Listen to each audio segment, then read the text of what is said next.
9 одод ноёрхогч биеийн урлаг 16 дугаар бүлэг. Гүнчтэй үүсгэсэн дайсагнал. Лонгчен хөшигний цаадах утсан хүүхэлдэйн мастрыг хэрхэн гаргаж ирэх вэ гэж бодож байтал дээрээс асар том тор бууж түүнийг хариу үйлдэл үзүүлж амжихаас өмнө бүр мөсөн өрхтөв. Торны загвар нь маш нарийн хийцтэй байлаа. Лонгченыг ороомогц тэр доороо чангарч түүнийг дотор нь хөдөлгөөнгүй төвччихв. Лонгченыг эсэргүүцэн тэмцэх гэж оролдох зуур түүнийг агаарт өндөрт өргөн авч одов. Тэрээр сая л толгой дээр нь асар том шонхор бүргэд нисэж байгааг анзаарлаа. Шонхор бүргэд бол шидэт араатан биш, харин ердийн зэрлэг амтан юм. Гэвч асар том биетэй номхон зантай тул маструуд хөлөглөх дуртай байдаг. Энэ шонхор бүргэд бол ердөөл нэгэн унаа байсан ч Лонгченд харамсахад хэдийнэ оройджээ. Тэрээр анхаарал болгоомжгүй байснаасаа болж өрхөнд орсондоо өөрийгөө зэмлэв. Хэдэн зуун метрийн өндөрт хөөрсөн Лонгчен доошоо хараад дотор нь муухай оргиж хуруугаж хөдөлгөж зүрхэлсэнгүй. Тэрээр торнд бат бөх байгаасаа гэж залбирч байлаа. Хэрв тор тасарч Лонгчен ийм өндрөөс газар тунвал 18 байгаад ч нэмэргүй. Тэр доороо хавтгай зуурмаг болох нь гарцаагүй. Миний дүг дээрлэгдэг ямар зүрхтэй болов чи. Шонхор бүргэдийн дээрээс тунгалаг эгдүүтэй хоолой сонсогдов. Хоолой нь маш үцэглэнтэй байсан ч доторх уур хилэн нь Лонгченд нөхцөл байдал огт сайн биш байгааг ойлгууллаа. Лонгчен торон дотроо хичнээн хөдөлсөн ч дээр хэн байгааг харж чадсангүй. Тэрээр ямар нэгэн зүйл хэлэхээс айж байв. Учир нь хэрв энэ эмэгтэй уурлаад торыг тавьчихвал тэр бүр мөсөн дуусах болно. Лонгчен амаа хамхиж юу ч хэлсэнгүй. Тэр эмэгтэйг өөрийг нь айсандаа чимээгүй байна гэж бодоход хүргэв. Нөгөө эмэгтэйч Лонгчений чимээгүй байдалд ямар нэгэн хариу хэлсэнгүй. Тэрээр нэгэн том уулыг хараад хүлэг рүүгээ тийш нисхийг тушаав. Тэр уул бол яг л Минчи түүнийг дагуулж ирж байсан наран жаргах уул байлаа. Гэхдээ нөхцөл байдал өмнөхөөсөө тис өөр байв. Өмнөх удаа тэрээр хүлэг дээр сууж ирсэн бол энэ удаа өрхөнд орсон олц болон чирэгдэж ирлээ. Түүнчлэн энэ удаагийн газарталт нь маш тогтворгүй, өмнөх шиг удаан, аюулгүй газарталтаас хол байв. Энэ удаагийн хандлага нь ч тийм сайн байсангүй. Газар түрэхэд ердөө 30 м үлдэхэд Лонгченийг зүгээр л доошоо хаячихлаа. Тэрээр өөрийгөө хамгаалахаар бэлтгэж байсан ч ийм өндрөөс шидэгдэх нь түүний толгойг маш ихээр эргүүлв. Чи ямар ичхүүргүй болвэ? Хэрвээ би өнөөдөр чамд жинхэнэ сургамж өгөхгүй бол чи эзнээ яаж хүндлэхийг мэдэхгүй юм л дээ. Лонгчений нүдэнд уур хилэн бадрав. Одоо тэд газарт байгаа тул тэрээр энэ бүсгүйн хамрыг нь мушгиж өгөхгүй бол тэр эзэн лун гэж хэн болохыг мэдэхгүй өнгөрөх байлаа. Хэдийгээр тэр эмэгтэй хүн гэдгийг мэдэж байсан ч харцан түүн дээр тусахад Лонгчен бүр мөсөн чочирдов. Тэрээр 17 орчим насны гойлог биетэй байх ёстой газараа бүх зүйл нь бүрдсэн төгс бүсгүй байлаа.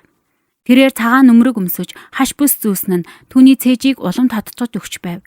Лонгченыг хамгийн их гайхшруулсан зүйл нь түүний бургас шиг хөмсөг, тоор шиг нүд, хаш шиг хамар, ууралснаасаа болоод өвөрмөц гоо үцгэлэнг гаргаж буй жижигхэн ам байлаа. Хөөе, болоо, чи хаашаа хараад байгаа юм? Лонгчений нүд өөр дээгүүр нь гүйж байгааг хараад бүсгүй ууртаагаар асуув. Түүнийг дахин боол гэж дуутахад Лонгчений намдаж байсан уур дахин бадрав.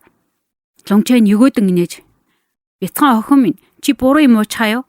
Эсвэл хитрхи хийдчихэд дими юм яриад байна уу? Намайг яах гэж энд авчирсан юм? Эсвэл чи энэ эзэн Лунгийн царайнд татагдаад буруу замаар ормоор санагдаа юу?" гэв. Түүний ууралсан хэрнээ үл томсролсон өнгө аястай үгс нь тэр эмэгтэйг маш их хилэгнүүлж нүүрэн тэр чигтээ улайв. "Чи ямар ичгүүргүй новш вэ? Чи миний дүг дээрлэхэж зүрхэлсэн. Өнөөдөр би дүүгийнхаа уурыг гаргаж өгөх болно. Чам шиг царайтай хүнийг энэ хатагтай нүд сохорсон ч тоож харахгүй" гэж бүсгүй ууртаагаар хариу барив. "Чиний дүү гинэ?" Лонгчен баг зэрэг гайхав. Миний дүү бол 7 дугаар хунтайж Чүфэн. Намайг өнөөдөр түүнийг доромжилсны чинь төлөө өшөө авч байна гэж мэд. Тэр эмэгтэй бол Чүфэний төрсөн эгч Чу Яо байлаа.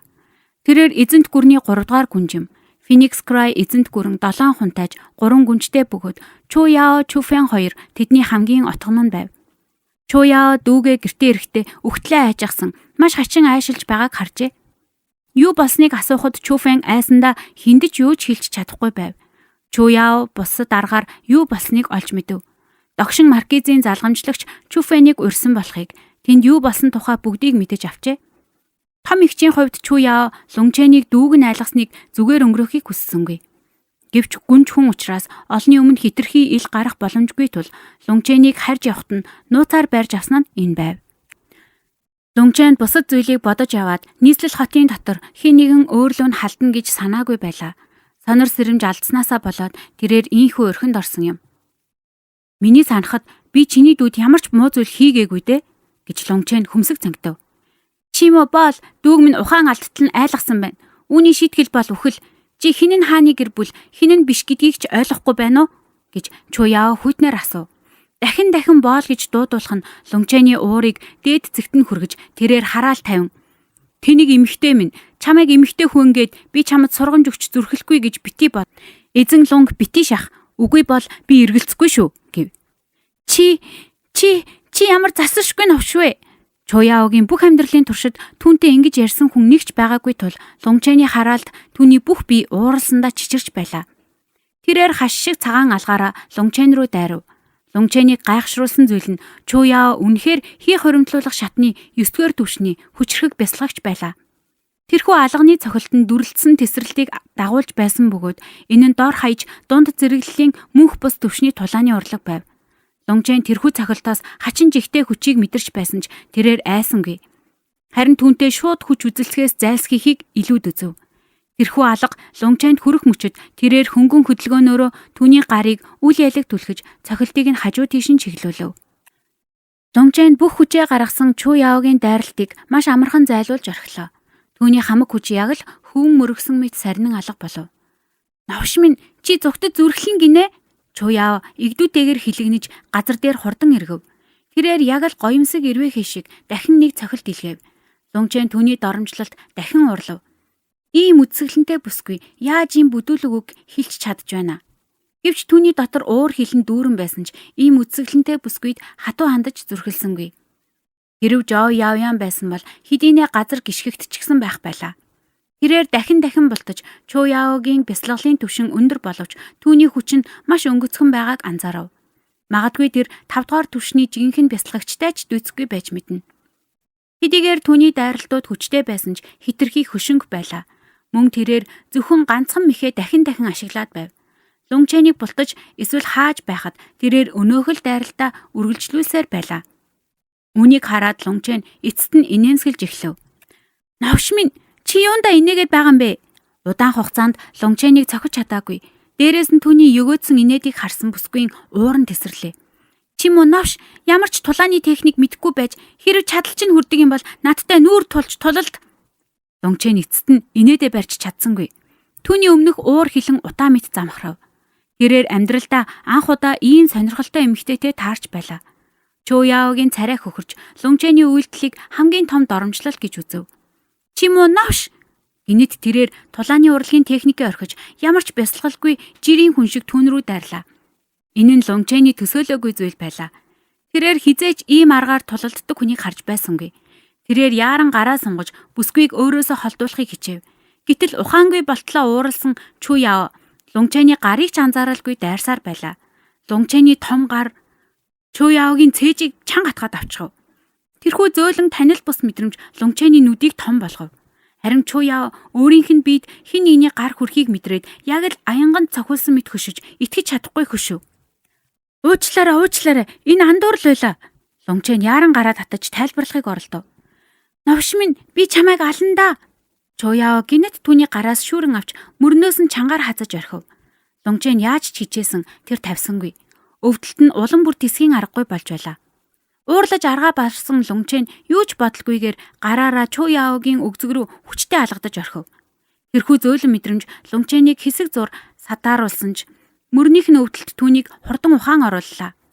"Тав, үгүй бол би алгацаар байх болно шүү" гэж Лунгчэн занал хийлв. Мөрнөөс нь хурц өвдөлт мэдрэгдэхэд Чуяо үл ялэг дуу гаргаснаа улам чанга хацав. Өвдөлт нь тисгийн аргагүй болоход Лунгчэн гараа өргөж түүнийг 3 удаа хүчтэй алгадлаа. Бүсгүй өвдөж буй дуу гаргаж нүднээс нь нулимс туслав.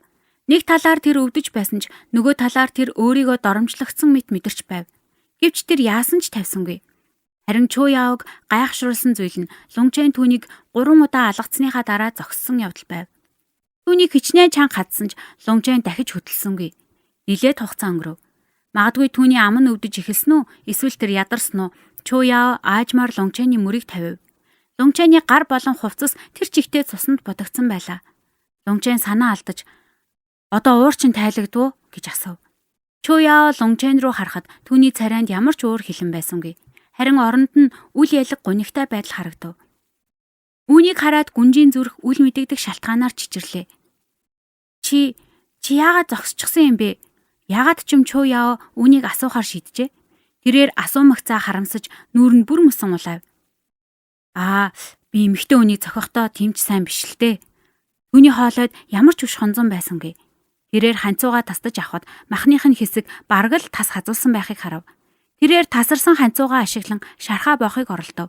Түүний тэрхүү ганцхан өгүүлбэр бүсгүйн нүрийг улам улайлгаж түүний уур хилэн замхран алга болов.